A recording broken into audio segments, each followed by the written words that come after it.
Hello. Good evening. Welcome to Oh, another episode. Welcome to another episode of Supernatural Talk. We got another very special guest on that I'm looking forward to chatting with, Nancy Thames, which is good. It's good to have you on. Thank you. And I guess to kind of just cut to the chase, why don't you tell us a little bit about yourself? My name is Nancy Thames. I'm a lifelong contactee with interdimensional extraterrestrials. And this has been occurring all of my life. Started at birth, and my first conscious memories are around 2 to 3 years old. And it continues until today, which I'm 64 years old. So I've been doing this for a very long time. So for me, when I was young and had these experiences or contacts, um, I wasn't scared at all because nothing around me had programmed me or influenced me to understand or to be afraid, because it was fun. It was entertaining. They made it fun. So it was always great. It was not a problem. And I can remember, going to tell my mother and father that there were beings in my room, and they would laugh and just say, "Go back to bed. You had a dream," stuff like that. So it was dismissed a whole lot. And of course, as I got older, it wasn't so cute, coming in their room in the middle of the night and stuff. So they point blank told me, that regardless that, I couldn't talk about these things. If it was a dream, it's a dream, whatever, but that you could not talk about these things out in public, like at schools or Girl Scouts or, basketball or whatever, or even with other family members outside of our core family. So, I learned very quickly that growing up in Tennessee, which is part of the Bible Belt, these things were considered at that time demonic or a mental health issue. So my parents told me people will label you, they will make fun of you, and I listened to what they said. And as I got older, I started to realize just, occasionally I would hear like a topic come up that was pertaining to something like this. And I could see the reactions that people had. So I learned to suppress it. And as I got older, I'd say around junior high, high school age, on my own, I started to, when my mother was grocery shopping, I would go look at magazines, for anything that might have something about extraterrestrials or anything. And then when we would go to the library, I would look. Of course, there was nothing in our libraries at that point. And even when I would go to bigger cities to, bookstores, if I found it, it would be a very, very small section. And I noticed that when you walk up to people that were actually browsing around in that area, they would be embarrassed and just look at you like, "Oh, I'm in the wrong place," and then turn off and walk away because, they were embarrassed to even be there shopping and for that kind of thing. So I realized quickly that this was not something that the world wanted to talk about. So I suppressed it. But as I did get, after hearing certain things and reading certain things, I began to question my experiences. So my experiences, which had always been perfectly fine, all of a sudden I developed fear within my own mind. And so I've always had the ability, I know at least 15 minutes before they manifest, like wherever I am in a room, I know that they're coming. And I think they do that intentionally because it gives me time to mentally prepare myself. Because for me, it is not what extraterrestrials, interdimensionals look like. It is the frequency exchange between a human being and a higher frequency, higher dimension being. And so when you're face to face with them, they emit that frequency and your body feels it, and our brains become overwhelmed, does not know what to do with these feelings. So when I was little, I didn't notice it, or I just thought that was part of it. But as I got older, I started noticing all these little things, and my brain, when it gets to the point to where I would have an extreme fear and anxiety or dread, they would sense this because they're telepathic. Whatever we feel, they feel as well. Only they feel it 10 times the amount that we feel it because of their higher frequency and the dimension they come from. And because in their reality, there is no such thing as fear or anger or anxiety or anything negative at all. So they do not like this feeling. They find it very, very uncomfortable, and they will tap you out. And so that's what they started doing to me. As I, when I started going through the fear and stuff, because the world around me started influencing me and making me question my experiences. So they were very patient with me. And over a period of time, I realized that this was not going to stop, you know, and I wanted to understand more, about, I wanted to go through with the experiences. And so they worked with me, and it didn't happen overnight by any means. It took a long time, actually, that I learned to, when they always let me know that they're coming. So when they would start to come, then now in my 20s and stuff, 30s, I know that they're coming. And so when I start feeling that overwhelming fear, I talk to myself mentally and say, I tell myself, you know what this feeling is, you can do this. And I push myself through it. And then that way I have the whole experience on a conscious level. But it took a long time to get to that point. But and they helped me to understand why they were blacking me out. It's because they do not like those feelings. And when they're here to have a contact experience with a human being, they're not here to negotiate. They're not here to play or have fun. They're very task oriented. They're here on a mission, a task, and they don't have time to sit here and play psychology with us. So if we are overwhelmed with fear, they just tap us out.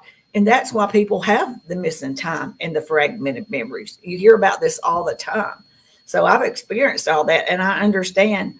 So when you get back and you realize that you have missing time, our brain will, once it realizes that you have missing time or fragmented memories, our brain will use whatever our belief system is or whatever our influences are that, it's kind of like in our data bank of our brain. It will use that to fill in the missing bits. And I truly believe this is where people come up with all these horrific negative stories, because our brain tries to rationalize this phenomena that does not happen on a daily occurrence for humans. And they simply do the best they can to understand it. And it's very real. The fear is very real. Their perception of it is very real to them. But a lot of times when you're in that extreme fear and your brain thinks all these things, in reality, once you are at that extreme fear, you're not functional to really do anything. And most of them, they're knocked out, blacked out, whatever you want to call it. So, and I've been doing this for 64 years. So I've been through all these different stages. So I kind of have a really good understanding. And I do know that it's real for the people that, whatever their experience was, that's the way that they perceived it. But what I'm saying is that it's not always the true nature of the experience. So do you feel like it's kind of like spirits, people perceive? Do you see spirits as well? I've seen a ghost before. But you don't communicate with them like... Oh, no. I am well, listen, I'll explain. Well, I don't know where you want me to go with this, but the answer to the ghost, I've seen ghosts. I have not interacted with them. I had no fear whatsoever. I did not feel any frequency at all off of them. So that was one reason, I guess, why it wasn't fearful to me, because if I see a ghost and I'm not feeling a frequency exchange, I assume that it is in our dimension, where interdimensional extraterrestrials actually all extraterrestrials are interdimensionals.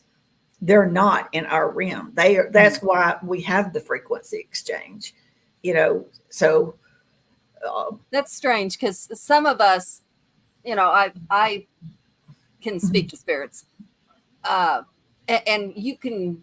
Those of us that do that feel a different frequency.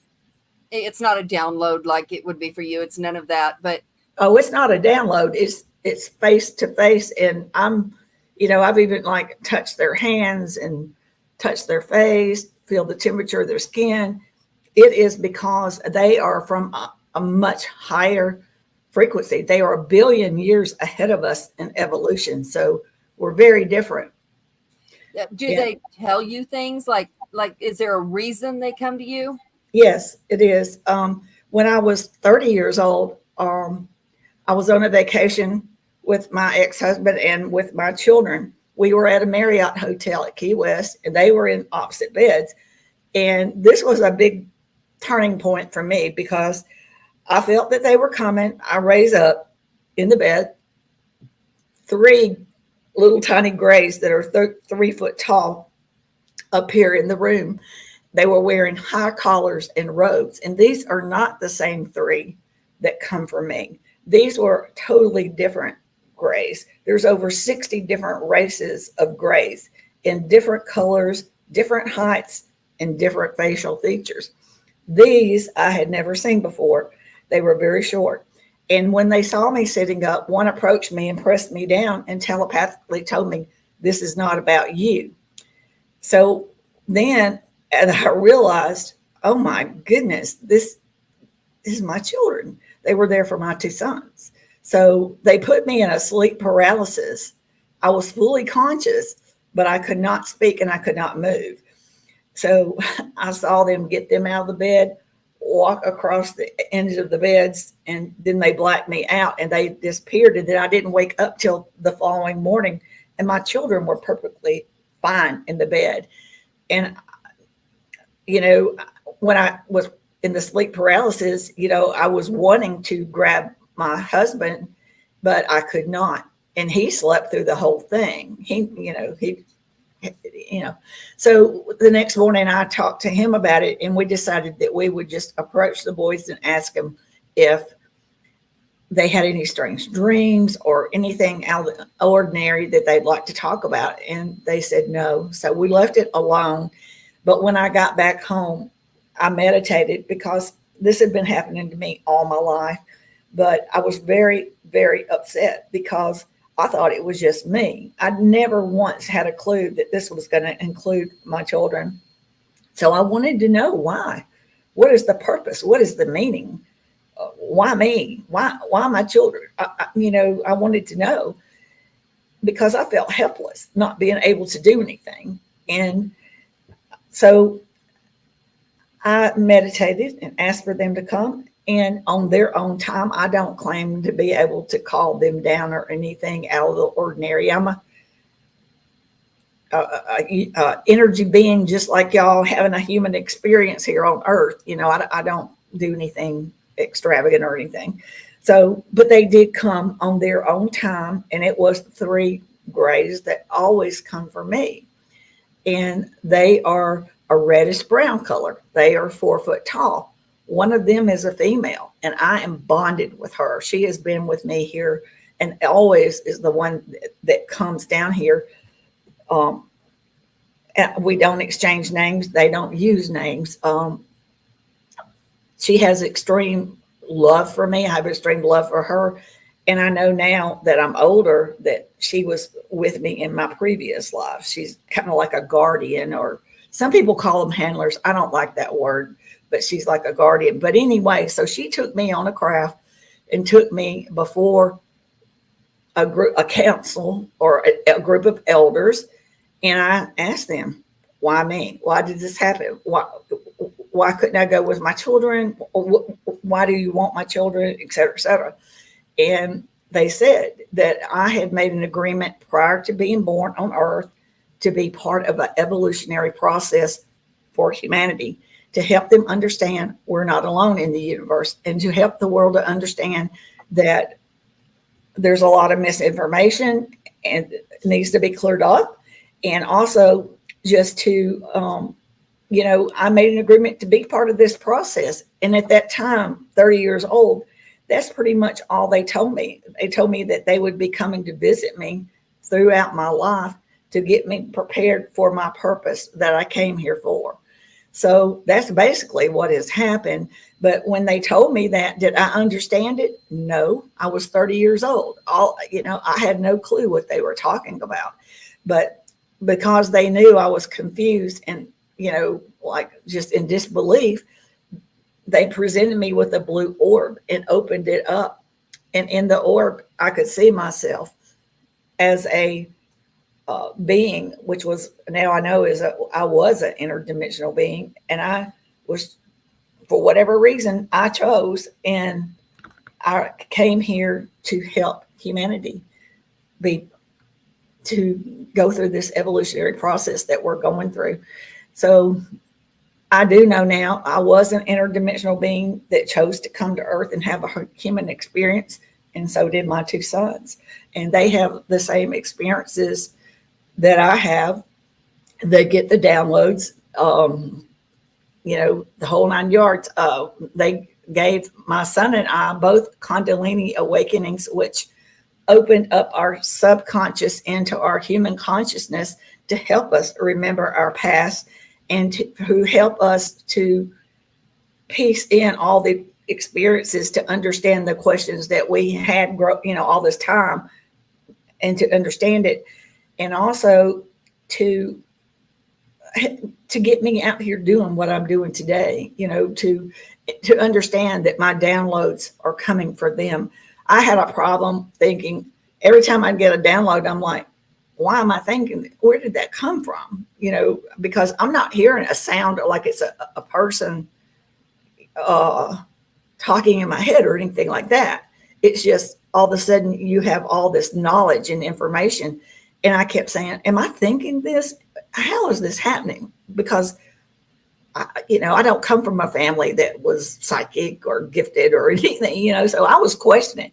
So that's part of the reason why they decided to speed me up, because I was questioning too many things and not learning from it. I was still like not accepting it, I guess, in a way. I wasn't accepting what was going on. So they gave me the Kundalini awakening, and it scared me to death. At first I thought maybe I had died or something. I didn't understand what it was. I had never even heard of it before, and it scared me to death. And it was a month later before I happened to mention it to my son, and come to find out, same thing had happened to him. Only for him, he was alone out on a hiking trip and sat down by a tree and was kind of relaxing, and zap. It was like it went through his head all the way down to his trunk of his body and then surged back up. For me, I was in my sleep, and it threw me up forward in the bed, sitting up, and my head was going like kind of lifted up, and it was like this energy rushes down through the crown of my head all the way down to the bottom of my trunk, goes back up. I go down, pulls me back up, does it again. I go down, come back up. So does it 3 times. And then after that, it was like I experienced I had an experience with them, and it was kind of like I felt like I was going through a tunnel vision type thing. I had vertigo really bad. And then I ended up in a craft, and I was in a room with other humans. And at the time, I just wanted to figure out how I could get home, because it was very confusing. I was scared. I didn't understand any of it. And so I blacked out. They blacked me out because I was just having to, I just couldn't understand what was going on. And I was having a hard time.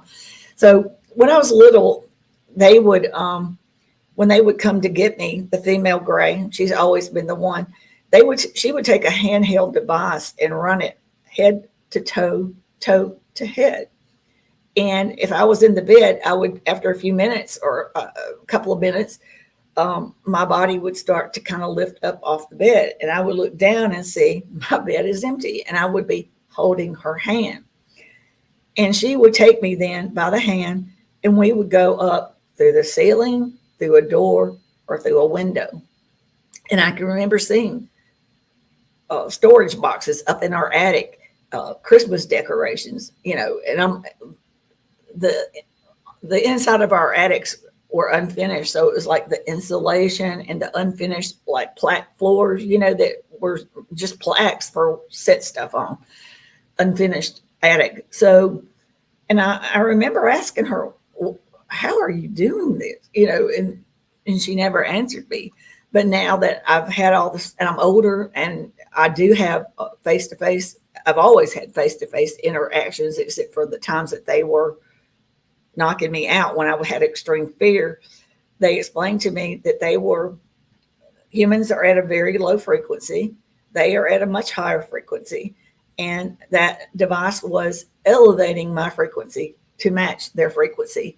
And that is how they were able to take me through the ceiling or through the roof or through a wall. So I still don't quite understand it all, but that's what, they explained to me. And I've had people explain to me something about how the molecular structure of the atoms can do these things, but I don't know all that stuff. So it's been an interesting life for sure. And if you'd asked me 20 years ago if I was happy about all this, no, because I didn't understand it. I wasn't afraid, but I didn't understand it all. But I do understand it now. And I've learned from them that I am not the Nancy that the world around me created me in, because from the minute we're born here on earth, we're, basically programmed, to learn the history as the so-called whoever's deciding these things. We're getting a lot of misinformation and we're programmed to work, and by the time we get to a retirement age, usually we're too sick to enjoy it. So, but I learned how to look within, and I know who my true self is, that I am the Nancy that chose to come to earth. And I understand now my purpose here on earth and my purpose, the significance of it. And I understand so much more. So I'm happier now than I've ever been in my life, because I finally have the closures I needed. I finally understand everything. And it's just like, I was upset and very angry about what happened to my sons. But now I understand they could have easily have done that, and I would have never, ever have known. But they wanted me to know, because everything they do, even though we don't understand it, it serves a higher purpose for a higher meaning. And so at the time, I didn't understand it, but I do now. And they wanted me to reflect back on that and realize that they wanted me to know that, because my children were reincarnated. We were all reincarnated here to work together and serve on a mission to help humanity. And it's a family mission, a goal. And they helped me to do these podcasts and get me all this equipment and stuff. So it's a family deal. So I'm very fortunate that, when I do have experiences, I have them to talk to about it, because growing up, I didn't have anybody and it was not easy. I've ended up going through 2 divorces. It's hard to find somebody that understands living a double life, so to speak, a human by day and then a contactee by night, and it's hard,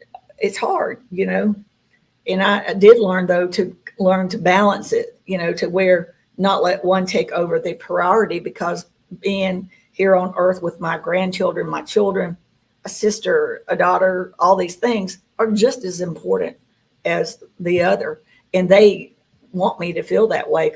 That's part of the thing, is not everybody can handle living both worlds. And so far I've been able to do it. I haven't always been perfect at it. I've made lots of mistakes and, lost a lot of friends, lost a lot of husbands and family members. It's not something that everybody can, are receptive to. And that's just part of it. But now, my children, I'm so thankful that their experiences and having these contacts and stuff, but we have each other, so it should be it should be a lot different for them.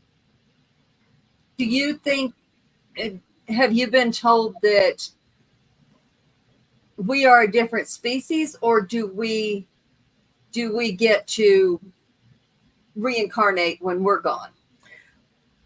Well, what happens is we are our souls. We all chose to be here. We don't remember that because our our memories are erased, but we all chose to be here to have a human experience, and we all choose pretty much what kind of things we want to experience. And sometimes, whether it's good or bad, some souls choose to experience these things because we are here on a spiritual level, not a human level, because this is a temporary experience for our soul. When we leave this vessel dies, our consciousness and our soul goes to its source. And our source is, well, extraterrestrials and interdimensionals believe in the creator source. They do not believe in our man-made versions of religion and gods. They believe in a creator source. A creator source is the very, very highest consciousness. And they believe we are all one and we are all connected. So, in some way, we are part of that. But there is a higher consciousness over all universes, all galaxies, because there's more planets and universes and galaxies than just ours. So when we leave our vessel and our soul and our consciousness you go before, like I kind of guess, kind of like elders or a council. And if you have experienced all that you wanted to experience here on Earth, you can make choices. You can come back to Earth and have another experience, or you could choose to be a dolphin or a tree or whatever, or you could choose probably to be on a different planet somewhere, as an extraterrestrial or whatever else is all out there. I don't know everything, but I know there's a lot more out there than what we even can imagine. So, and also if you have experienced all the physical type experiences you want, you can stay in a non-physical etheric state or realm, and you'll be up above, way above what we only know of 12 dimensions, but there's many, many more up there, and you'd be up there in that creator source. And our souls are immortal. It goes on and on and on. And this, is there a message they have for humanity now, or is it? Yes. What is it? Well, we are going through, well, for one, we are one. We are all connected, as above, so below. When I say we're all connected, and what they mean is that we have lost our connections. In this 3D realm that we are in, we are separated. When we were created, we're all one. We're supposed to be united together in one. So there should be no separation of religions, no separation of countries and states, because we're all one. And so everything that we've done in this realm is separate us and create differences, racism, politics, spiritual beliefs, languages, all these things. And we were created to be one, all connected. So their message is for us to look within, remember who we truly are. So remember, get in tune with your inner soul self.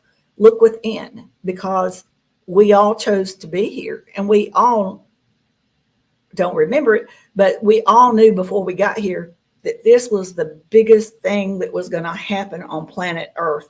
We are going through an evolutionary phase, an evolutionary leap. This is like we are going from the third dimension into the fourth to the fifth. And as that occurs, our world is changing. We are changing. we've always just had the five senses to understand our world in the universe, but these things will start to increase.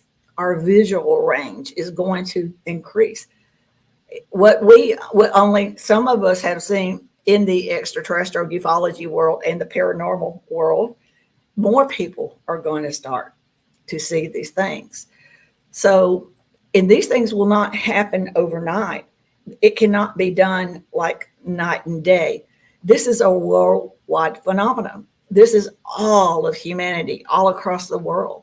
So it has to be done in a slow, divine way, because if it was done too fast, our brains wouldn't be able to handle it. People would freak out. People would act insanely. It has to be done in a slow, beautiful way to give our brains enough time to adapt to all the changes that are going to be occurring. And by the time we get to the end of it, it will seem like our world has always been this way. The only difference now is, like, in the past, if something like this did occur, which I know that we had leaps of technology just like bam in our past history. The difference is we're more aware. We're at a higher consciousness now than humans were in the past.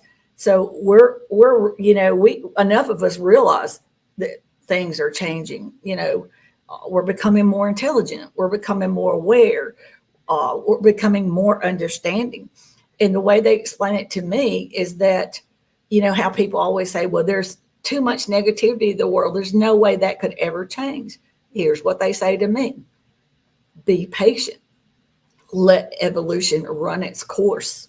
Because as we're going up a DNA ladder, as we go up this ladder, negativity, warlike ways, racism, separation, these things will little by little fall off until we'll get to the point to where we have more peace, love, and unity in our world. And they've showed me visions of it. And, it's not something that will happen overnight, but it's something that they have put off dealing with these things for a long time. A lot of this knowledge and information that's going to start coming out and surfacing to us, they put it on the back burner and said, we're just going to leave that for the next generation to deal with. Well, we are the generation. We are the generation. There's no time to be putting this on the back burner anymore. It's time for us to accept or look around and look within and get our subconscious to help us, because our subconscious chose to come here and be a part of this. So I asked my subconscious to open up into my human consciousness and help me with all the changes and decisions that are occurring around me. Help me. You hear all these people saying different things. Ask it to help you. Your subconscious knows everything. It's been around the block a whole bunch of times. We just forget that, So trust in yourself. Nobody has to believe me or believe anybody. Trust in yourself, and your subconscious and your soul will help you, because this is the biggest thing that's happened on planet Earth since our creation. And we are all a part of it. And that's why I say humanity, human beings, we are the disclosure. It won't matter what the government ever tells us. It will not matter, because when we reach higher levels of consciousness, we're going to know the answers that we've been asking. We're going to know these things. And, and I think that's part of the reason why they have lagged around and delayed given out information, because if they know what I know, it would make perfect sense to not create drama and craziness on the world when they know that we're in an evolutionary process and ascension. And part of that will be taken care of because of our understanding and intelligence will increase. So I think that that's part of the reason why that's happening. And I also think that they're waiting for the James Webb Telescope to find something. I think that that would be the greatest way to kind of acclimate humanity for all this knowledge. So if they find a civilization many, many light years away it is digestible that people say, oh, okay, that's so many light years away. It's not like it's breathing down our necks, which would be a different story for some people. So I think they're waiting on that. And I think if not already, the James Webb has found something, it will be real soon.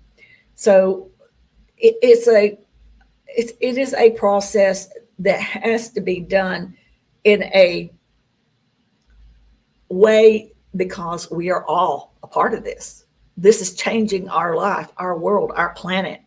And another reason why this has to occur at this particular time is because we have reached a pivotal moment. Our technology is so strong and powerful. If put in the wrong hands, we could destroy ourselves or our quality of life as we know it. We could go backwards in our evolution, in our quality of life. We could lose a lot of human beings because of misuse of our technology or the egos of certain political or governments that want to let their egos decide what happens on this planet. The interdimensional extraterrestrials are not going to let us destroy our planet Earth or all living conscious beings on it. They consider, and they've showed me in visions and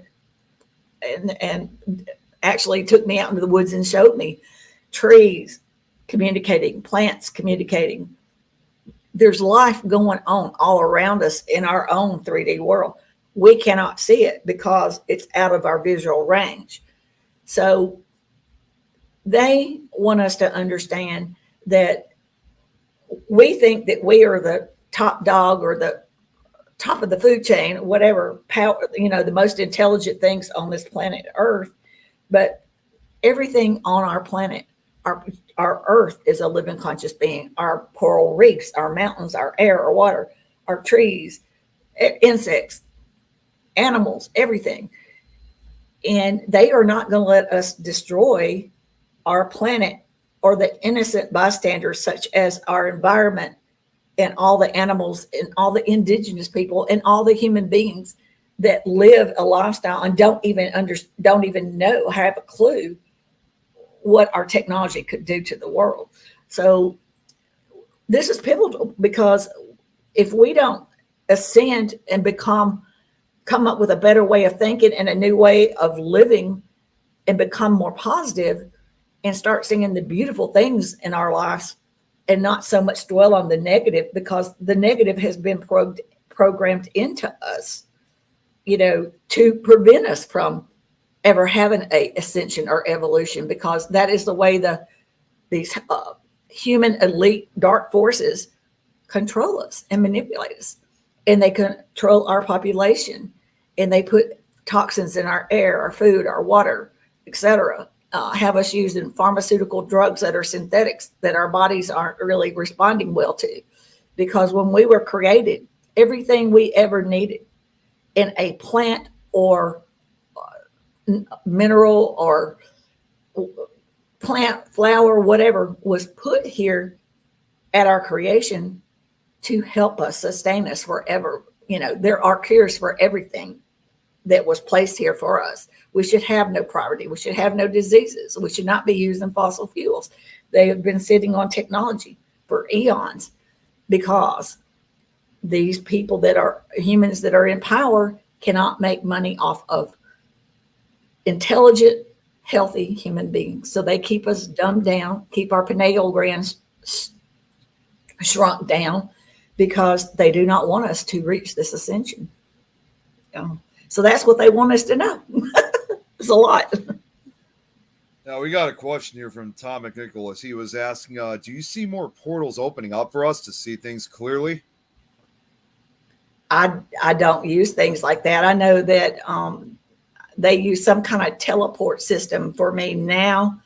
Okay. When I was younger, they did the handheld device and would come with me and carry me through. And about a year ago, they sent me to Mexico, and they did that. They had me up on a mountain. They gave my son a download in a location where they wanted us to go, and we went there and spent 7 days there. But and I know here and stuff is they do some kind of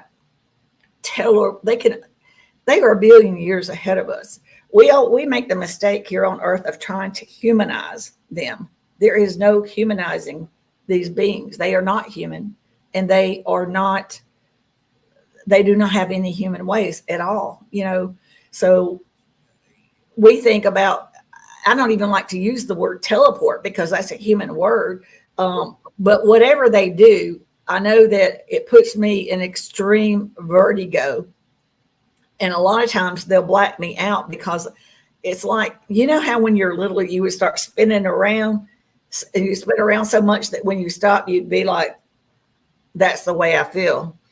And a lot of times I'll become conscious as they're putting me back in my bed or something. But whatever they're doing now, and I think it's because of all the solar flare activity and the fact that our government is paying more attention to the skies, and human beings are paying more attention to the skies. And they try to do things so that contactees will be safe. They would never, ever want to put me in jeopardy, and they will never tell me more than what I can mentally handle or anything that would compromise my safety, But they do tell me a lot, but there's some things I'm sure they don't for that reason. So, I know that there's ley lines, vortexes, and I think that's why they wanted us to go to Mexico, because there is some kind of vortex ley line there. And that was called San Jose del Pacifico. And that was it's in the southernmost state of Mexico on the Pacific side. And it was a 3-hour drive up into these mountains. And they wanted us to meet with an indigenous. Wow, that was weird. And then, am I still here? Yeah, we can hear you. Okay. They wanted us to meet with an indigenous tribe called the Zapotec. And my son, it was just my son and I flew down there. And my son spent the daytime with these Zapotecs. He's more physically fit than I am. They did a lot of stuff in the woods because they understand their connections with planet Earth and all these things. So they wanted us to experience that. And that's where they showed me the visions, or when I walked out and I could see the plants and trees all communicating to each other.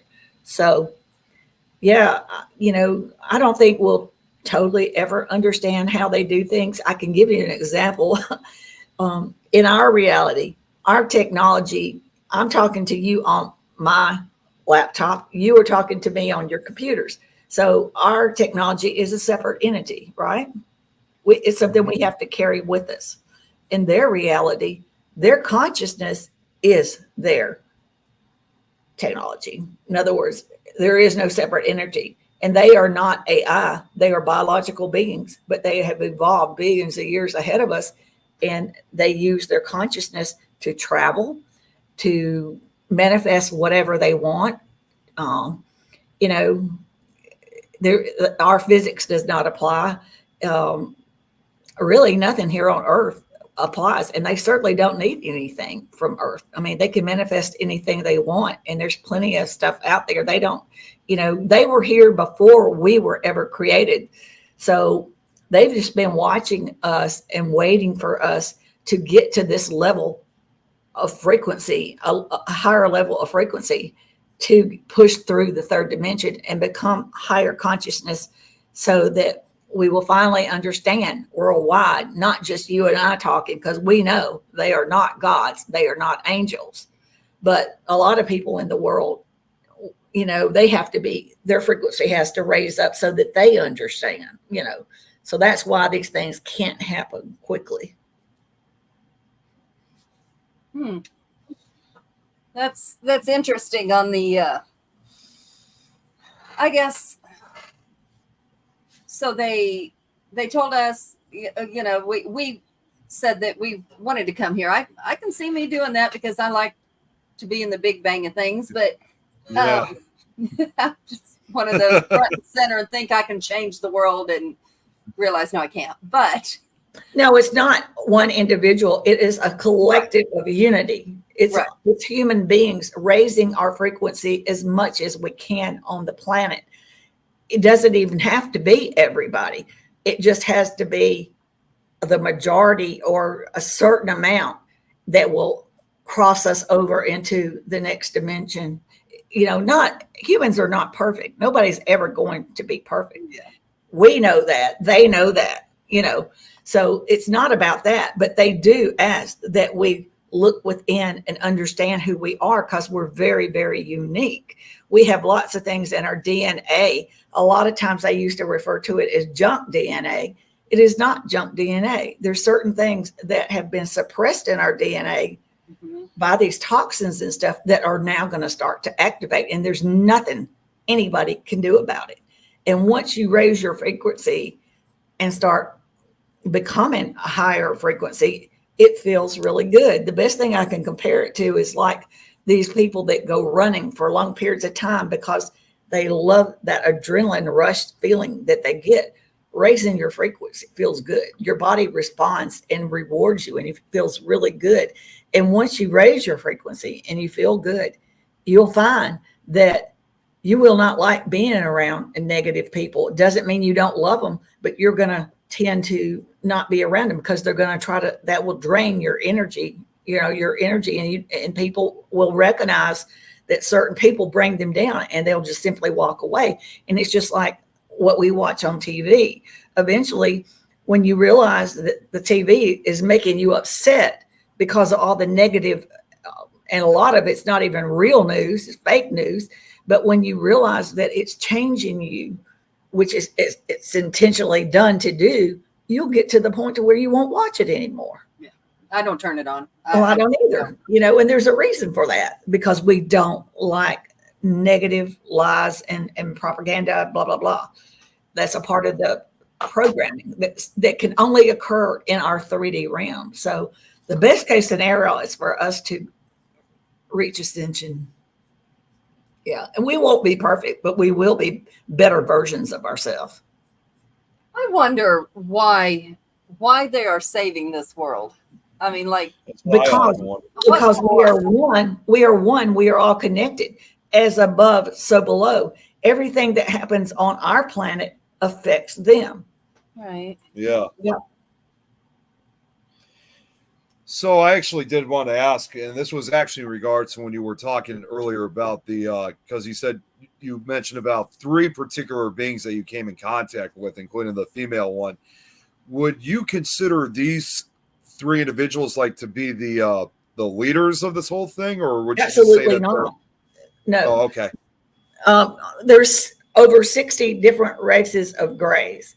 The 3 that come from me are hybrids. They were created by the tall grays and the interdimensionals to do the legwork for them. Extraterrestrials and interdimensionals have a problem with, well, they don't have a problem. They don't like the density here on Earth. When you're of a very high frequency coming to Earth, which is the lowest frequency there is, it is uncomfortable, especially coming from a higher frequency. So they created these hybrids, and they're not robots. A lot of people call them robots. They are biological beings, but they are hybrids, and they are genetically designed to withstand the density of Earth, so they can come down without any problems, and they do the legwork for them. So when I get on craft, they get me on craft, and then I don't see them anymore. When I'm on craft, I am on a mothership, and the mothership has interdimensional beings that are 8 foot tall. They are luminescent, shiny, kind of opalescent looking, and they have a little bit of human feature, but they are not human. They are not human at all. And then I'm around all kinds of grays, reptilians, aquatic beings, humanoids, a bunch of different beings, and they all work together in unison and stuff. And when they telepathically talk to me, when with the hybrid, when she telepathically talks to me, I cannot sense inflection or whether she's male or female. It's kind of just generic messages that she gives me. But I know that she's female by her frequency and my love for her. And I know that I'm bonded to her. I've been with her for a very long time. But when I'm on craft and the grays or the interdimensional, any of those other beings telepathically communicate with me, I can tell they are male and female by their telepathic messages. And I can sense inflection in their voice. Like if they want to be a bit comical, I can sense that. If they want to be like kind of express something a little stern, not negative, but emphasis, I guess. If they want to express emphasis on something they're telling me, I can sense the differences in inflection to know, yeah. So, and it's really strange because you hear all these stories about grays and they can be quite comical. Right. But most of the real grays, most people don't even see because they use these hybrids that they create to do the legwork. So really and truly, the interdimensionals would be overall because they are of the higher frequency, because they are more of a luminescent, shiny, or opaquish, okay? Where everybody else, the extraterrestrials look, they have a physical, complete form, And I asked them, I said, why do you look different, And they just kind of, I'll just give you the explanation they gave me. They were like, if they were to teleport me and you two at our frequency, at our frequency that we are with our level of consciousness, and they teleported us back to biblical times in that period of time at their level of consciousness and their frequency, and we go walking out in front of them like we are today, we would appear as the shiny ones to them because we have evolved. We're going up. So what that tells me is that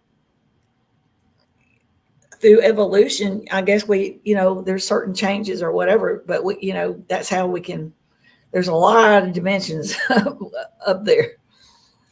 Okay, so let's see if this makes sense to you, because now that Sure. I'm hearing this story, it's kind of clicking. I had a friend, doofiest, and I'm sure everybody in this audience has heard me tell this story. Doofiest little guy, but I loved him to death. He was just amazingly funny, goofy. He got in a motorcycle accident and he died. I mean, he by all accounts, dead. 15 minutes worth of dead. I mean, they even quit working on him. Yeah. And somehow he came back. But his story to me was, he walked up to me one day. I was working at a gas station. It was about 6 years ago. And he said, "Why do you do this paranormal stuff?" And I said, "I don't know. It's interesting. And I'd like to know other things other than just here." And he goes, "Look around you. Look around you right now." I said, "Okay." He said, "What do you see?" I said, "The building I work in and the gas pumps." He said, "Yeah, that's what you see." He said, "But that's not all that's here. I'm going to tell you that right now." Exactly. Stop looking. He said, "You need to stop looking before you find something you're not ready to find." I said, okay. He said, "I'm going to tell you." He said, "When I died, I was in a craft." Yeah. He said there was very tall, dark beings. He remembers 3 or 4. Yeah. And he said there was no speaking, none whatsoever. It was all telepathic. There was no Exactly. speaking, no noise. He said, and the strangest thing, I never thought about my wife, my kids. I had no feelings of anger, pain, sadness, nothing. He said, "I don't know how long I was there." He said, "Judging by how long I was dead, I'm going to say 10 minutes, but I don't know." He said, "But I was told, you can't go." And he was back and somehow still has all his faculties. I don't know how, after being dead that long, but that's a story I've never forgotten. That is a true story. I've experienced that myself. I don't like to talk about it because I'm still trying to understand it myself and work out. But I do know that I experienced that back in March. I was in a car wreck and I died, but they brought me back because, well, for one, I want to stay. I'm not done here, and I want to, I wanted to stay, but I know that I have family on the mothership. See, we human beings have a very short lifespan. Okay. So they live much longer lives. So I have family up there waiting for me, and they're ready for me to come home. But I, the Nancy, it was time for the Nancy DNA Nancy, I guess. It was time for her to go, but they decided, and I demanded that I wanted to stay here longer. So it's kind of like sometimes people get a soul swap. Like you'll get there's, the way I understand it, there's many, many different versions of ourself living out in different dimensions or whatever. Mm-hmm. So sometimes they may take a better version Nancy and put in with the dying Nancy to complete a task. I know that sounds weird. And I haven't even told anybody this before. I don't know why, but since you brought that up, I thought it was a good opportunity. But there's so much about all these things that we just do not understand. Mm-hmm. And the more that I learn, the more I realize it's more and more and more. It just gets deeper and deeper and deeper. And that's why, for a long time, people thought, extraterrestrials were just all over from places that we know of in the solar system. They're all interdimensional. And, where they started from, I don't know exactly. I know that most of them live like on motherships and stuff now, but they also have proved to me, and it's just like in what y'all study, in the spirit realm, just because we don't see them, they're all around us. There could be a craft in ETs walking around right here, right now, listening to our conversation, or in the room with y'all, listening to what you're doing.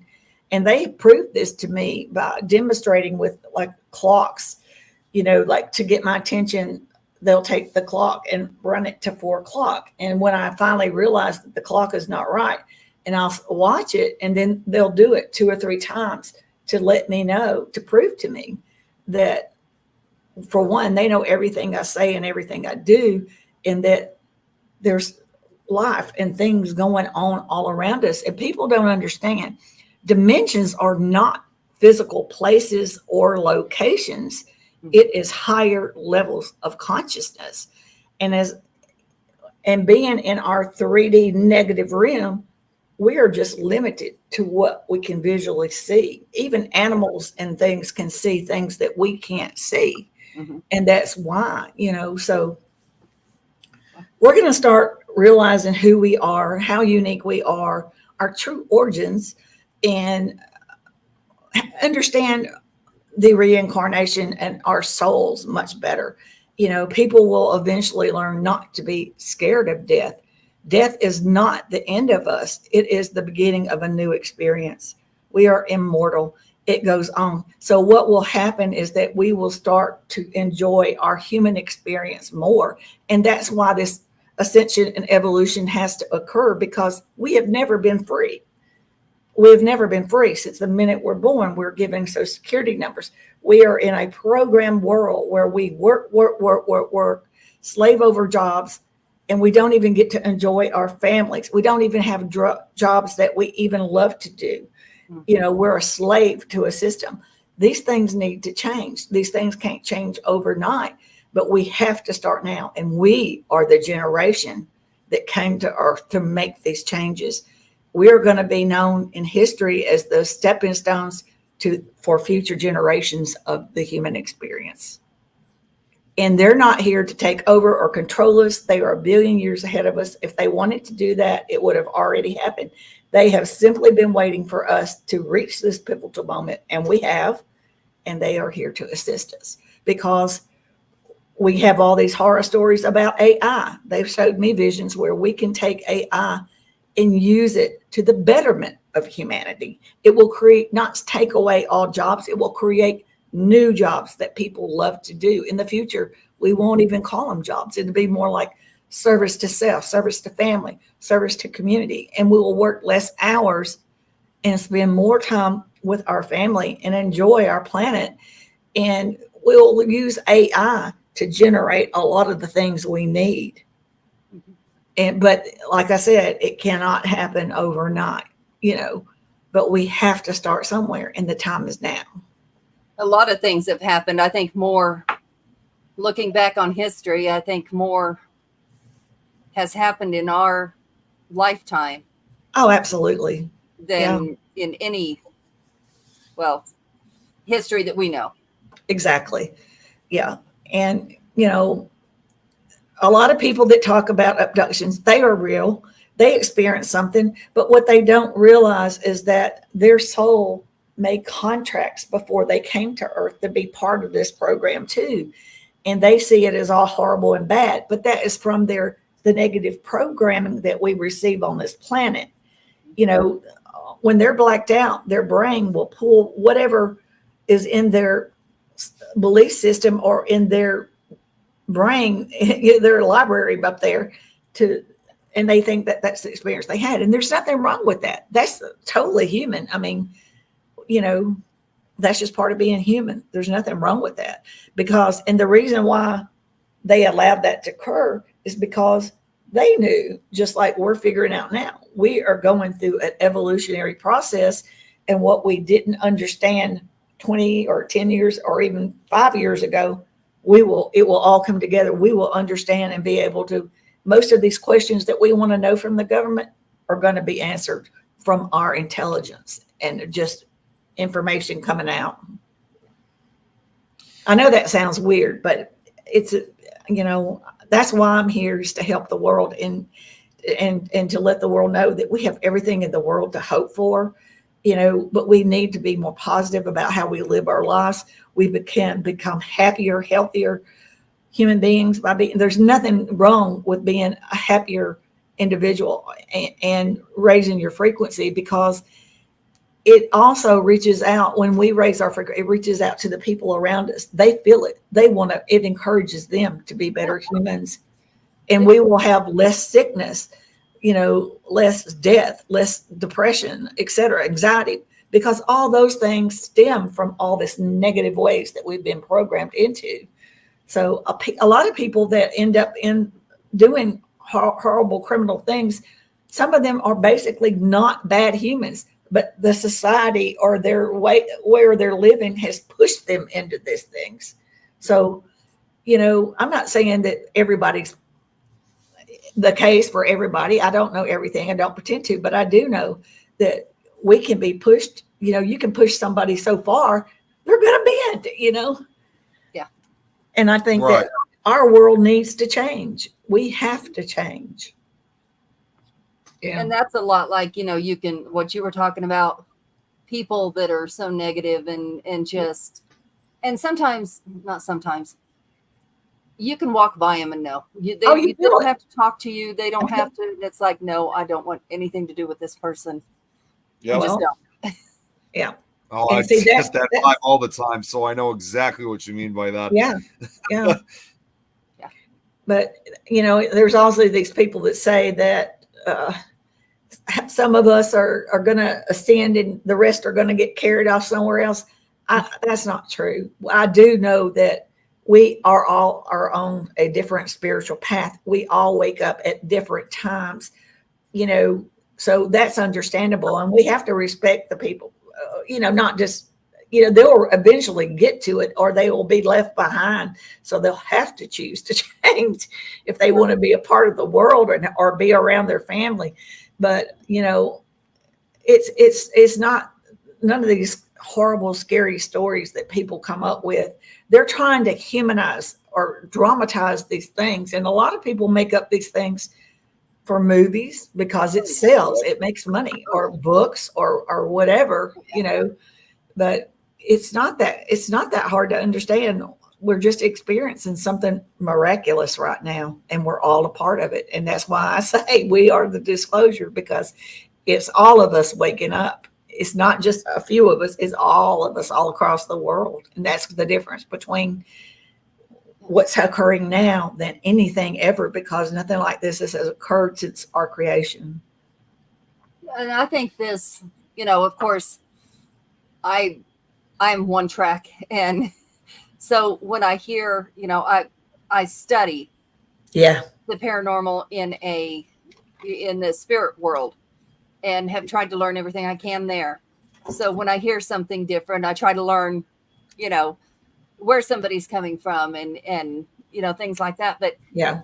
seems like some of this I can understand where it would go together. We talk about like a soul contract is what we call it. Yes. So you know what that is. Yes. So maybe that's where it comes from, you know, where we decided, like you as your family decided, okay, we're going to do this here as a family. And some of us, maybe we didn't end up keeping our family together, but Right. when you meet them, you know that you felt like you've known them all your life and you shouldn't. Yeah. There's no reason for it. So, you know, that part makes a lot of sense. Yeah. It's it's bizarre. It's a lot, sometimes I just have to sit down and just have some quiet, private time just to process it all, because I'm a human being here on earth, and I'm trying to, go within my day-to-day life, but then I know these things and then I'm trying to understand it all. I lost my daughter-in-law last Thanksgiving. She was 29 years old. She died of double pneumonia or whatever you call it. And she has a 3-year-old and a 6-year-old. And my son, he's a single father, 37 years old. And, and I'm like, why? But, I understand we have soul contracts and we don't understand all these things. But, we just have to tell ourselves that everything happens for a reason, because there's so many things we just don't understand that happens on earth. And I think if we reach higher levels of consciousness and we do understand these things, it won't be so powerful and hurtful, if we know that, this was their choice and they're doing something different and beautiful. And, it's not a loss. It's a graduation of their experience here. Life will be different here, so. And I think some people have ascended to that point. Yeah. I think as children, we Yeah. are, like you said, we're not programmed to all the, how we're supposed to feel or what we're supposed to think. And like my mother died when I was 8 years old. As an adult, yes, I would probably react a whole lot different. But back then I was like, okay, so this is what's happening. Okay. Yeah. I'm okay with this. This is what was supposed to happen. I was prepared for a year. I was like, okay. I'm not going to say it's going to be the same when my husband goes, but well, yeah, I have a best friend that, her son, he's gone. Yeah. She's the same way. She's like, he went for a reason, and he is where he's supposed to be. Yeah. I'm not saying it's not still hard, but yeah, I know exactly what you're talking about. And, but if I think, I think it's our upbringing and everything that has made us fear these things or to miss these things because we're not told the truth about things. Right. But it would be a big release off our hearts and soul if we could know these things. And I think that that's what we're reaching here. We are at the point to where we're going to understand and know these things on a soul level better. And I think we're at a time in history or time in human evolution. We need this. This needs to occur for us to continue on, or, because we're headed in World War III or something if we stay where we are right now. Quickly. Yeah. Isn't that the truth? Yeah. Yeah. So this is beautiful time, and it needs to happen. It needs to occur. I've seen pages on Facebook, which I have never joined them because I just don't understand, and there's no explanation on any of it. But there's pages on Facebook like people who believe they're hybrids, or I've seen a few of those. Yep. That they know that they come from, let's say a gray family or a reptilian family or whatever the case might be. And So maybe they're either have had happen what you've had happen, or maybe they remember something at some point. I think some people kind of make some things up to try Oh, to draw attention I to believe themselves. that. But Yeah, that's what I know that the way that I understand it, there are people that have incarnated here from different races, because not only is it for to do what I'm doing, but also they know everything I do. They understand the human experience through my eyes and through what I experience. And I think there's probably, I don't know how many, maybe 1% of the population is what I was told by somebody. I don't know if that's true, but there's incarnates I know here, and there's incarnates from the angelic realm. And then a lot of people are incarnates from the earthbound realm, which means they incarnate over and over here on earth, until they decide they just don't want to come back, and stay in an etheric form. So I don't know. I don't really understand. If they were a hybrid, they would not be able to live here on earth, because the frequency exchange, they wouldn't be able to handle the density of earth. They would not, they would be giving off a frequency that we would know that they were different or whatever. It would just be almost impossible for a hybrid. A true hybrid would have to, if it was half human, half ET, it would have to live with the ETs, for one, because of the differences of what it would look like and of its biology and its gifts. It would be dissected in a heartbeat on Earth. It would never make it down here. It would have to live up there. Yeah, that's strange. I mean, that's a question of why would that even happen? Like, yeah. Humans are one thing. Yes. They are something else. Why Yes. would that even happen? I don't know that it has happened, but I know women that claim that they have all these hybrid babies and stuff. But I can tell you this, they are a billion years ahead of us in evolution, and they have done medical work on me. They do not use tools like we do. There is no need for tools. They can look at your body and know exactly your physiology and what's defective in it and fix it through their higher consciousness. And, and they do have, just like when they were changing my frequency, they have some devices that can just tell you exactly what's wrong with your body. What's your spiritual level? What is your frequency? How far, what toxins are we exposed to here on Earth? All these different things. They don't go in and take the eggs and sperm like these people come back saying, because you have to understand the way that we can genetically use DNA to create things on our planet, and they are a billion years ahead of us. They're not taking sperm and eggs. I mean, there's more. So these things, I'm not saying that they're flat out lying. In their minds, it's real. Yeah. Because that's how they dealt with their experience. But that's why I keep saying we just have to be a little patient, because all these things, the truth is going to be known, whether we like it or not, because we are evolving and ascending, and we're all becoming more intelligent. I'm telling you, you see these people that, I saw a picture of Kamala Harris on Facebook, which you see everything on Facebook. But the thought of somebody believing this was, and they're scaring people of extraterrestrials because they showed her eyes pitch black. Okay, whatever. It was camera light. It was AI. I don't know. Yeah. So you believe she's human? Absolutely. They do that. They do what that are with you a lot. believing she is? Because well, and it's not only just her. I mean, they've been doing that basically. They've been showing that a lot with, and not just here in the U.S., with a lot of the presidents and leaders, like their dark eyes, or they have like reptilian eyes, that kind of thing.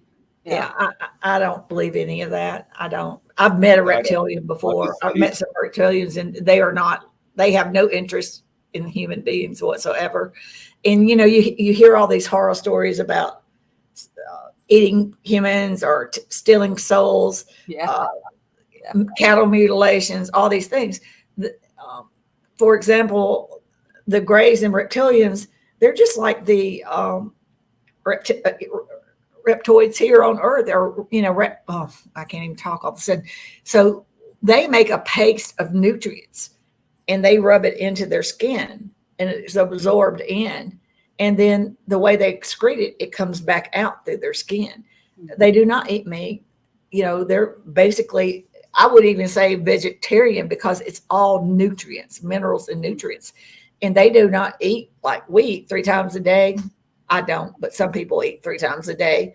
But they eat maybe once a week, or they only eat when their body needs energy to recharge it. They don't indulge. They don't, it's in a paste or a drink or a cube form. It's not like we sit down and have a bowl of ice cream. They don't do stuff like that.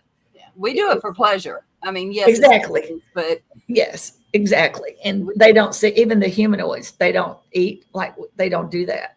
And they don't sleep as much as we do. But we have all these toxins and negativity and stay in stress all the time. We need more sleep.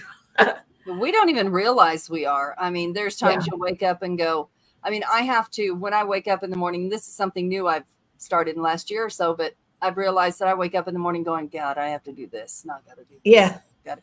Yeah. And so I've made a conscious effort. As soon as I wake up, it's going to be a good day. And there you think everything positive that you're going to do that day, and that you're going to start it with a positive note. And it usually ends that way. Yeah, in a way, in a sense, we do create our own reality.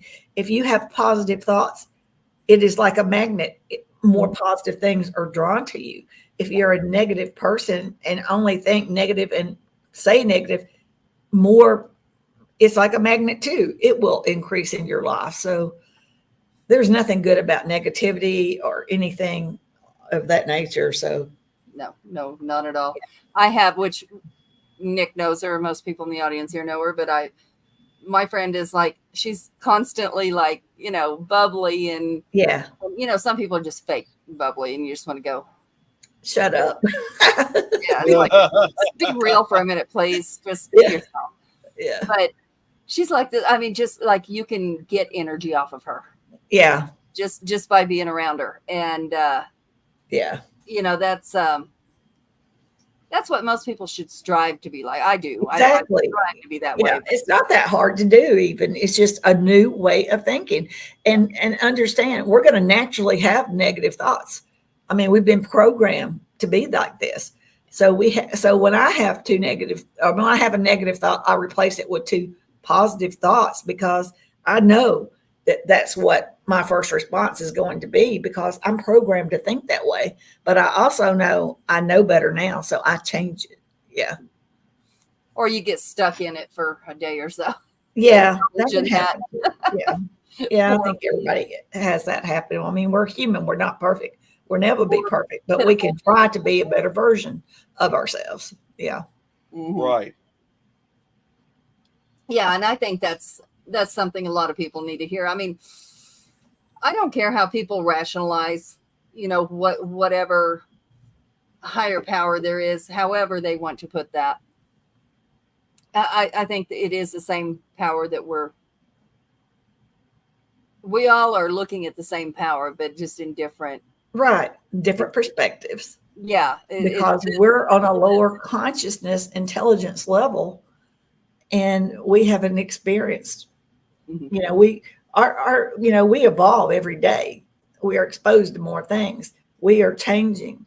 And that's where we have to understand that a lot of the things that may have worked at one time in our history or in our, whenever throughout the civilization, we are at a point now where these old programming, old ways of thinking no longer serve humanity. So we have to start, with our intelligence, making these wise decisions, because our future as a civilization or as a species depends upon the decisions we make now.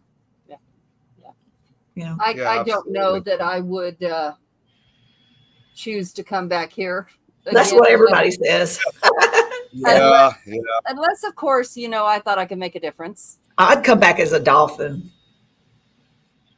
They are some pretty intelligent and cute animals. They are very high consciousness, very high frequency. Yeah. Yeah. I think they were seated here like we were seated here. I think they were Yeah. seated here too. Octopuses were seated here. There's a lot of different things that just have very unique DNA, Well, So- I mean, any normal person can look normal. Any person can look Yeah. at an animal. And for a long time I thought, well, one time my ex-husband, he was like, I said, "Oh my goodness, something's wrong with this dog." And he's like, "She's sitting there."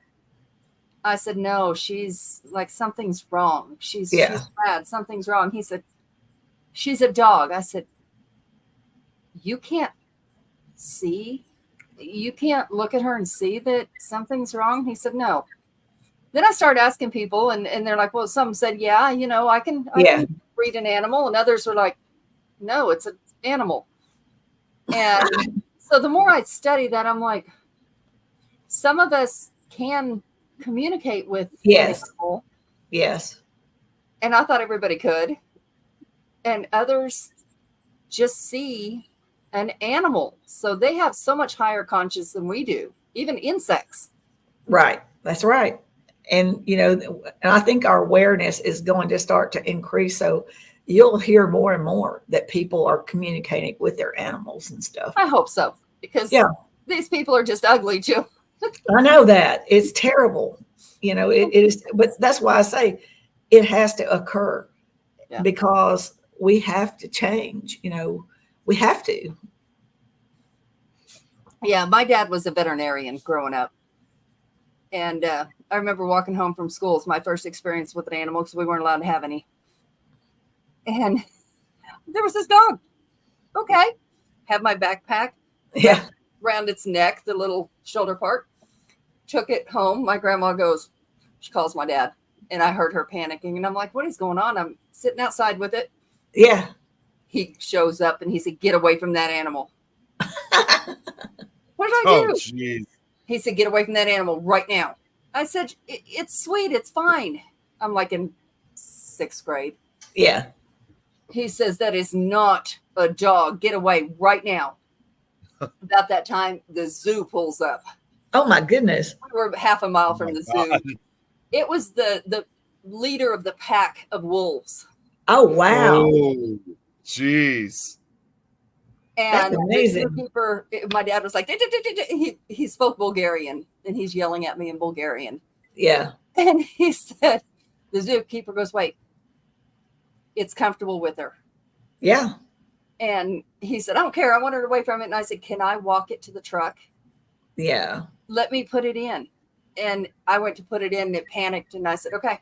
I walked it that half mile back to the zoo. I was like, my no. goodness. Yeah, it had a connection with you. That's amazing. Yeah. But I'm like, now I understand. Yeah. I could have gotten killed. I could have gotten mauled. Yeah. Yeah. But it didn't have its pack to protect. I understand that. But no, it read you. Yeah. I'm like, yeah. why are you yelling at me? It's fine. He's sweet. Yeah.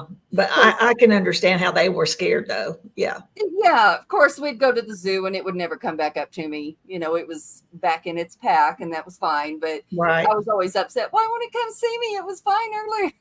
Yeah. But yeah, animals, I've always had a connection with animals more than humans. Yeah. Especially men, right? That may not be such a good thing, but no, I understand. I don't know. I can watch a murder show on TV, but watching those SPCA commercials, can't do it. Gotta walk away. Yeah. Those are terrible. Gotta walk away. That's no way. It's terrible. We always skip those too. Yeah.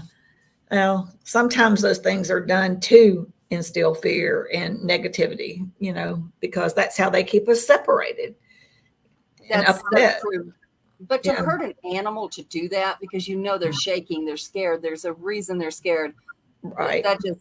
But when I was younger, my neighbor had went to the lake to go fishing something, and there was some people down there. I don't remember, Hispanic, colored people. I don't know, Yeah. but there was a film crew come down and asked them if they could film them. And they're like, for what? So we'll give you $100 a piece. For what? We're doing a commercial. Come to find out, they were doing a commercial like we see hungry children overseas. Oh, yeah. That's what they were doing that commercial for. And Yeah, it's all made up. right there in Kentucky. Yeah. Paid them. That's crazy. I'm Well, like, I mean, that's just an indication of how much misinformation and the extremes they will go to instill fear, anger, all these things, because it gives you negative emotions, and that's what they want us to have. I just could not believe us. What if they tell people? Who's going to believe them? Yeah, I do. a lot of people do. Yeah, it's sad. Wow. But yeah, I mean, the older I get, maybe it's not the older I get, the more I learn. Yeah. Is that guy was really right when he said, look around you, what do you see? Yeah, absolutely. Yeah. It's like, what you see is not reality. Yeah. He was more referring toward the Matrix. Yeah. And things like that. But maybe that is what people are calling the Matrix, is, like you're talking about, things communicating that we can't see, beings being there that we can't see. Right. Maybe an animal being there we can't see. That's not from Exactly. here. Yeah. I mean, I don't know if there are animals per se somewhere else, but there is. Yeah, that's what, like, cryptids and Bigfoot and stuff, they're dimensional. Oh, And yeah. that's why you can't find their bones or anything, because they can go in and out of dimensions. They're interdimensional as well. And so I'm doing a craft where they were looking for those. Yeah. We actually just had a guest on last week who was exactly talking about the exact same thing you're talking about, ironically enough. So you're absolutely right on that. What's that, Nick? It was Ernie, because he was talking about Bigfoot too, with being interdimensional. Okay, I was wondering what part of that you were. Yeah. He was talking and about the reason why you see UFOs in their general area is because they kind of watch over the world. And if Bigfoot, in other words, they're protective of Bigfoot, and they're also protective of us. So they really prefer them not to have interactions with us. So if they are creating havoc, like maybe exploring around in a farm or something, and their curiosity gets the best of them, but it's starting to scare humans to death, they will go collect them and move them to a new location, or either take them back to the dimension they belong to. But if they're not creating any problems and they're here, experiencing Earth, as long as they're not bothering anybody, they don't care. They can, they have that option, but they just cannot create havoc.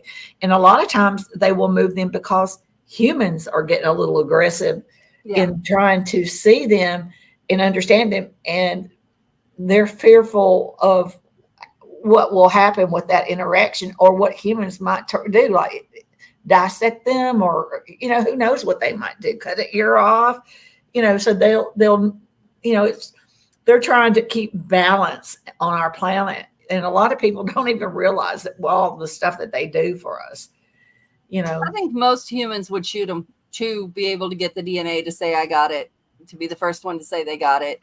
Yeah. Whatever the case might be. And they're not aggressive beings at all, but they do try to stay away from us. And I don't blame them, I've heard they look at the way we treat our animals. Right? Yeah. Exactly. I've heard they howl or whatever noise they make. I've heard that, they click, they bang, whatever. Yeah. But I I've never heard a story that I actually believe that one came after somebody or tried to maul them or whatever the case is. The only stories I've ever heard, like in this case, like with Bigfoot, I've heard of at times mainly ironically, usually in the southern states, like sometimes they might intimidate or they chase them out, but they never have actually physically attacked somebody. It just may be like they're very protective of their children. So this could be a reason why they'll try, like campers or people or even people just looking for them. They'll try to scare them away because they're trying to protect their young, It's territorial behavior. Yes. Yeah. Which is not surprising, obviously. I mean, it's just like anything else when it comes to that type of behavior. Humans are very protective of their young. Yeah, so they're not doing anything that we wouldn't do. And I think some people just absolutely do not have a maternal instinct. Right. Like, I mean, I've heard people tell me, I just don't have that bond. I don't have that instinct. And I'm like, and the first thing you think is what's wrong with them. But I don't know. People are very different. It's strange how similar we are, but how different. Well, everybody's here on their own spiritual path, and everybody's experience or what they're here to do is different. And that's a lot of things we don't understand. We don't understand ourselves, let alone anything else. Exactly. That's honestly kind of the truth. That's just the bottom line. And the older you get, the less you understand because you realize you really don't know. Well, there's just so much out there. It just never ends. Yeah. Well, hopefully, one day when this part's over, we will know. Yeah. And then we'll choose to forget again. I guess, that part about it, I don't understand at all. I think I don't, okay. One part of me understands the fact that we come to Earth to experience, and it's just for our soul experience and part of our evolution as a soul. And if we knew everything, there would be no point in coming here. Mm-hmm. So I get that point, but then, I don't understand, why. I don't understand how all this misinformation, how all these lies, we don't even know the true history of our planet, our true origins. They seem to want to hide the fact that there were giants on Earth. There's so many things that they want to hide from us. And I don't understand. I mean, in some ways I understand it, but not really. I mean, I don't see when has the truth ever hurt us, Yeah. Well, and that goes back in a big circle because, I mean, like, if we came here for our soul, yeah, then, we're a part of a big consciousness. Yeah. We have been somewhere before. We have done all this before. I mean, why are we starting from ground zero again? Yeah. And I get the impression from my conversations is that once we get past this 3D and get up into higher dimensions, that there won't be that block, that newer generations born will remember their past and stuff. And I've heard like some children already do. Their parents listen to them. Mm-hmm. Like you said earlier, I think we know everything up until a certain point, and then we become programmed and brainwashed. Like maybe 4 or 5 years old, or 4 maybe. Yeah. Well, it starts with you don't see that monster under your bed. Yeah. When maybe it's not a monster, but there's something they're seeing. Yeah. Basically, I mean, yeah, in a way it's like that so-called uninvited guest or whatever. But yeah, there's definitely something. Yeah. That was their home long before it was ours. It was. It really was. Everybody thinks it's like that they are the intruders when this is just another one of those classic examples where if you think about it, we're technically the intruders because, like you said, Yeah. Adrian, they were here long before us. Right. What was that movie that Nicole Kidman was in, The Visitors or something? Oh, The Others. The Others. That was We were bizarre. we were just Oh my gosh. talking about that earlier this week. Actually, last week we were talking about that. Yeah. In fact. I mean, I was way into the movie before I figured that out, and I was like, "What?" That was amazing. It was That's amazing. like The Sixth Sense. Good I'll never movie. forget the shock. Oh yeah, that was Yeah. that was freaky too. I love that movie. I do too. It was amazing. Yeah. And it Been makes you several wonder, years since I've seen is that, people that speak to their loved ones and other people that can connect with their loved ones, is it maybe they have not reincarnated and they are able to speak to somebody? Is it, there's just so many possibilities Right. how that could happen. Yeah. And sometimes I wonder too if maybe we're getting tears in time, like maybe we're seeing future events or past events. Mm. And if they see us, we're going to be like ghosts to them. You know what I mean? Like we could be ghosts Right. to some lower or higher dimensions. We could be ghost images. So I don't know. There's a lot. My son and I love having these conversations with him. I've never been around any real humans other than my family that, that I could sit down and have these type of conversations. But it is so much fun because the possibilities are so out there, It's amazing. Yeah. And, like me, I don't see them, with my eyes. I don't see them. But like I'll be one night, I'm laying in bed and I know there's somebody standing behind me. Yeah. I'm turned over the other way and I know there's somebody standing behind me and I know what he looks like. I know what he's wearing. That's wow. How do I know that? I can turn over and there's nothing there. Nothing there. And I'm wide awake the whole time. Yeah. But that's how I see him instead of, and it can be argued that, my mind just comes up with some crap. But, Right. It usually turns out being a reason or a message that someone needs. Yeah. How we get those things, I don't know. Yeah, that I have a hard time with that kind of stuff too, because they don't necessarily sound like another person or a being. They're just there. And maybe that's how they come to people that might freak out if they have to do it that way, I guess. If they look like they look. Yeah. Right. I mean, I don't know. That's a possibility. Well, I do know that they have, they would have an understanding of how we relate to things, and they would approach us in a way that would be the best way to be able to communicate, in whatever, and everybody's different. So yeah, that makes perfect sense. And of course, I don't know, what they would want with me, but because nothing happened. I mean, it's nothing like I lost time, anything like that. It just happened and it was gone. Or if I did lose time, I knew nothing about it because I went back to sleep. Yeah. But,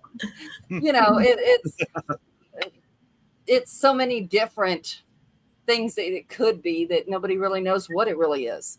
Yeah. We all come up with our own theory. I see you got your dinner brought to you. You're lucky. Yeah, that's typical of her. I work from 7:30 in the morning till 6 at night.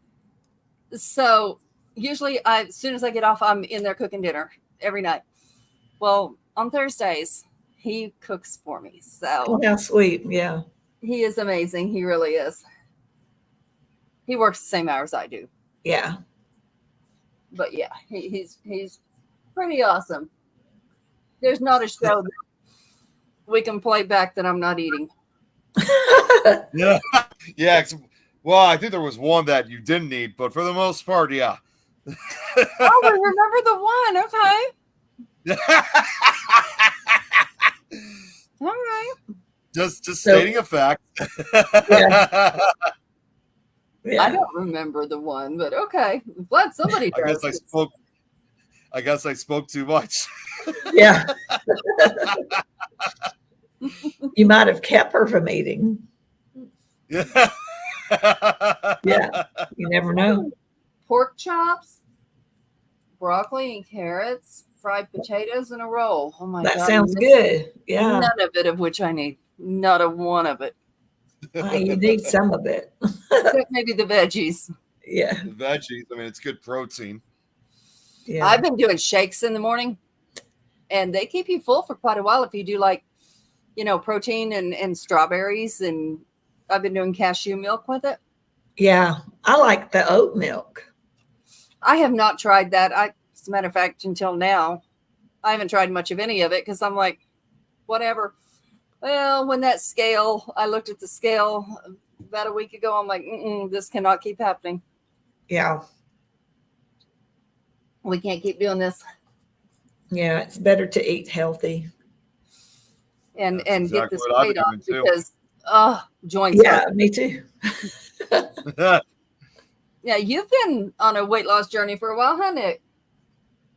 It's been tough, but for the most part, I still haven't given up on it. So, in Good. fact, yes, as a matter of fact, when I get off after this, I'm actually going to be going on the stair stepper before I even have dinner. So I'm still continuing on with that. How does that work doing it before you eat?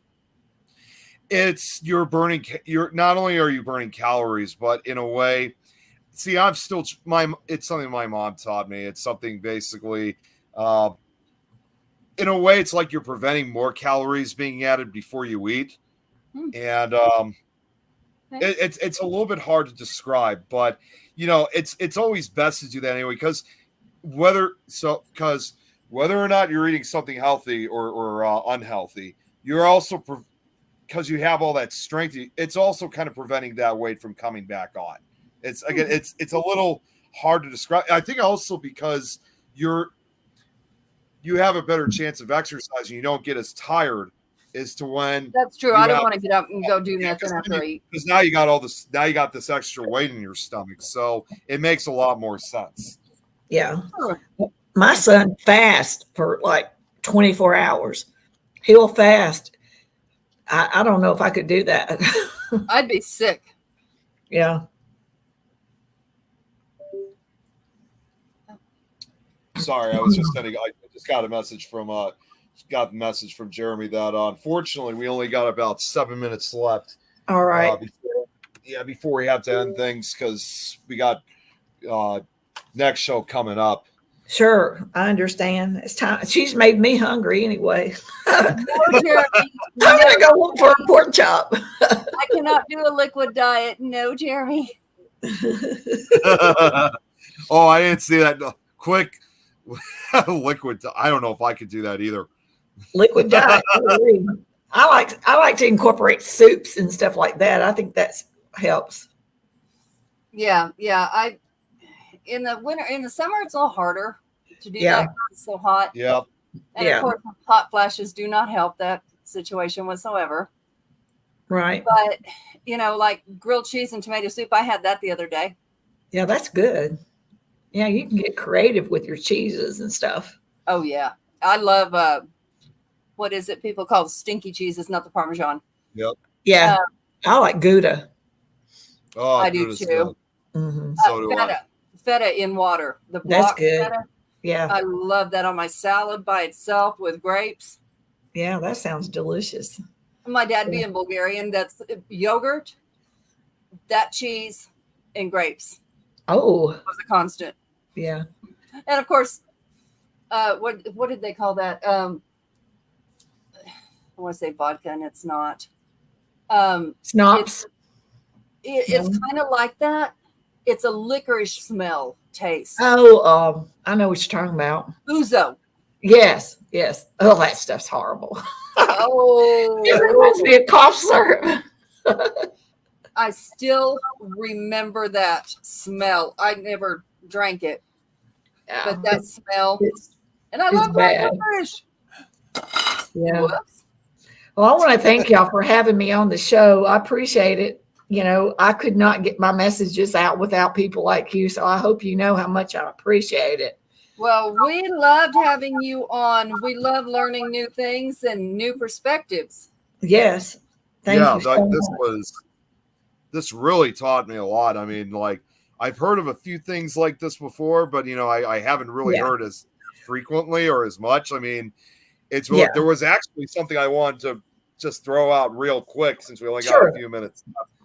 It's and this actually goes to what I would consider one of our paranormal ancestors who really, actually believe when it comes to interdimensional beings. It actually even goes as far to the creation of the spirit box. And believe it or not, it's a well-known historic figure, was Thomas Edison. Believe it or not, he actually believed in a lot of those type of interdimensional beings, believe it or not.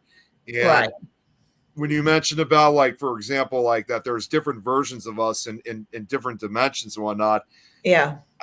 it was something I learned that he actually believed when it came to like the earliest spirit box, that he believed, as usual, yes, you can talk to ghosts, but he believed that you could talk to extraterrestrials. He even believed that you could talk to yourself from another dimension. So that was honestly the first time I really kind of got exposed to this thing. And is there other dimensions out there of those that are just like us or exact copies of us, or like the different dimensions that are involved through wherever these are? And it's just Yeah. really fascinating. I mean, who Yeah. are we to say they're wrong? I mean, I tell you, it goes deeper, deeper, deeper. It's way deeper than what we thought 70, 80 years ago. And now the government's starting to say they think they're all interdimensional. They used to think they knew there was some planet in our solar system that they were coming from, but I am pretty positive. I pretty much know. Sometimes I don't like to say because I do not know everything, well, but they're all interdimensional, because they wouldn't be fading in and out just like Bigfoot. You know what I mean? Yeah. There's Right. just, it's just common sense, really. But I'm trying to be careful because so many people are just like maybe watching your show for the first time. So I try to watch what I say and keep it on a level of understanding that it doesn't freak people out, because, I'm speaking from my heart. They are benevolent and loving beings, and they want to assist us. They don't want to take over or, anything like that. They have their own souls, and they're vegetarian. They don't want anything from us. Yeah. So yeah, and that's something a lot of people say is, what would they need from us? I mean, seriously, what do we have that we can give them? They probably have it far better on their planets or galaxies or wherever they came from. Yeah, than what we have to offer. We are I've actually, children. Go ahead. We're like children. They see us as children. We are all one. So we are family, It's funny. We are children in our evolution. Yeah. It's funny to think, because I've been getting flashbacks of this, throughout this entire conversation about how we're one and we're family to them. And you guys might find this actually hard to believe. I know I'm several years late that I've seen this movie, but just a couple weeks ago, I actually had seen Close Encounters of the Third Kind, with which Tom McNicholas, who's in the chat, I saw with them for an anniversary screening. And so everything like you've mentioned, I'm just thinking of that movie, especially near the end where the alien's kind of waving in a way that they're friendly. They're not here to harm us. It's like, in my opinion, Close Encounters of the Third Kind is probably the most perfect example. I think so too. Yeah, that these extraterrestrial beings are not here to harm us. Yeah, it could freak us out, especially upon first contact, because we don't necessarily understand what's going on. But then you find out that they're not these beings that are trying to take over Earth or experiment or like in a very bad way. It just wants, like you said. Yeah. Well, I mean, let's think about it. These shows, these movies, these people, way back in petroglyph time, we see the petroglyphs. Yes. When they come up with these things, why they didn't come up? They didn't pull them out of thin air. Right. They came from somewhere. they drew what they saw. Yeah. Yeah. Thank you for having me. So Absolutely. I Thank can you. tell he wants us to get off. Thanks for coming on. We'll definitely have you back on again. I'm Thank actually you. going I'd to talk love to. I'm actually going Thank to you. reach out to another show we have here on this network. They talk about UFOs a lot. It's one of the shows from the UK, and I'll definitely recommend you because I Thank think you'd be you. great. I Yes, think thank you'd you be very great on much. this one. Yes. So thank you. And I'll So get out of for y'all's next- hair. Bye. Everybody have a good night. Thanks, Nancy. Just real quick for next week, we got someone who lives in my area, actually just an hour outside, named by Zach Wenzel. He runs Blood Moon Paranormal. He lives in Joliet, so which is again just about an hour away. Unfortunately, I will not be on next week because I will be in Michigan. I'm going to be actually at the Michigan Paracon.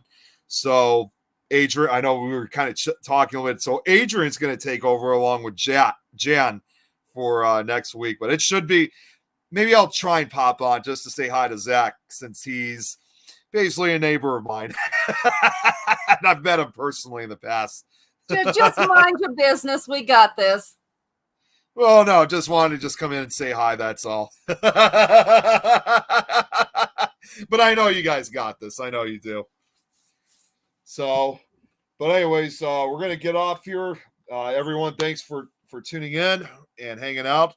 And I guess we'll see you guys next week. So you guys all have a great night. Good night, y'all. Good night.